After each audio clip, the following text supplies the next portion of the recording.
We are back, D23, and they revealed some Indiana Jones footage. Now, Harrison Ford, by now everyone has probably seen the footage. It's been viral where he was very emotional about this last go at Indiana Jones and how much heart the film had and how much adventure and action. And in his words, it's going to kick your ass.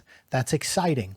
And then there's been some brief descriptions online about the footage. Some say they saw John Rhys Davies reprising his role as Sallah, which makes sense because if they were filming in Morocco and somehow the adventure goes there, you'd have to have Sallah in there.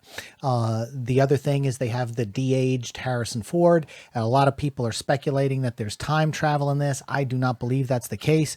I believe when we're thinking time travel, we're thinking more along the lines of Indiana Jones and the Last Crusade, where the beginning of the film took place in 1912 with young River Phoenix, who was on an adventure to get the Cross of Coronado, and then, of course, lost it to the villain there who was just really trying to grave rob.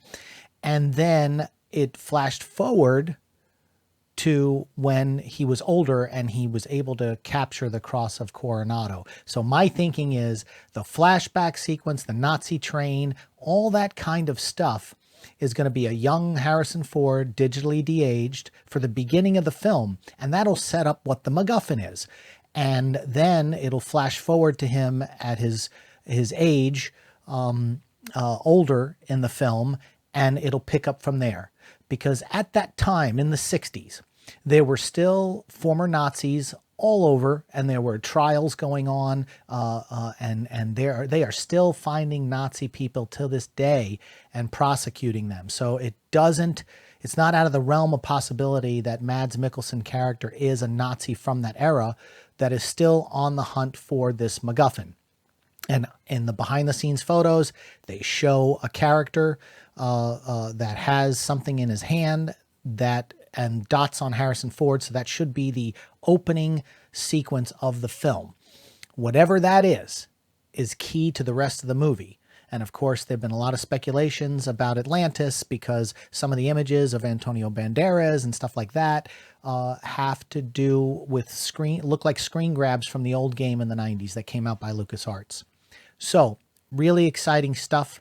Can't wait to see the trailer. I'm assuming it's going to drop one of these days on an NFL football game or something, or maybe closer to Christmas. Who knows? They could very well drop it next week.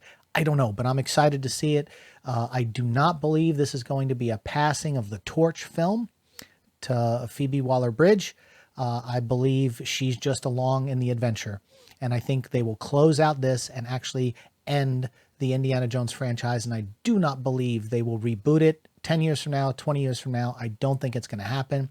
I almost feel in Harrison Ford's contract for this final film, they were saying this is it. Indiana Jones, once Harrison Ford is gone, Indiana Jones is gone. There's something that they talked about Harrison Ford in an interview not too long ago when they were asking him about somebody taking over the role. And he was like, no, nobody's going to get it. When I'm gone, Indiana Jones is gone. And I think that's going to be true. Because how many of these types of stories can you tell going back to the era, 1930s, 1940s, 1950s, and then recast it with someone else? I think this is going to be along the lines of Daniel Craig's No Time to Die, which could encapsulate those films. And knowing what James Mangold did with Logan, Hugh Jackman's character, and then he died at the end of that film, this very well may be taking a note from No Time to Die, Logan, just closing off that story. And maybe, just maybe, Harrison Ford might have Indiana Jones pass away in this film. One other thing that could give that away is the fact that the Young Indiana Jones Chronicles, when they re-edited them and released them, recently in the last couple of years, they took out all of the old Indiana Jones, which was the old Indiana Jones with the patch, that actor. They took him out he did a lot of narration and would show up at the beginning and the end of these things, and they actually clipped him out of everything so that you wouldn't really know where Indiana Jones went.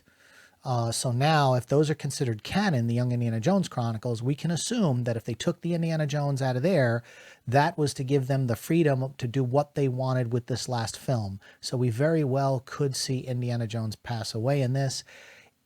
I would be okay with that, but also I would be fine with him riding off into the sunset once again and leaving it up to the imagination. What do you think?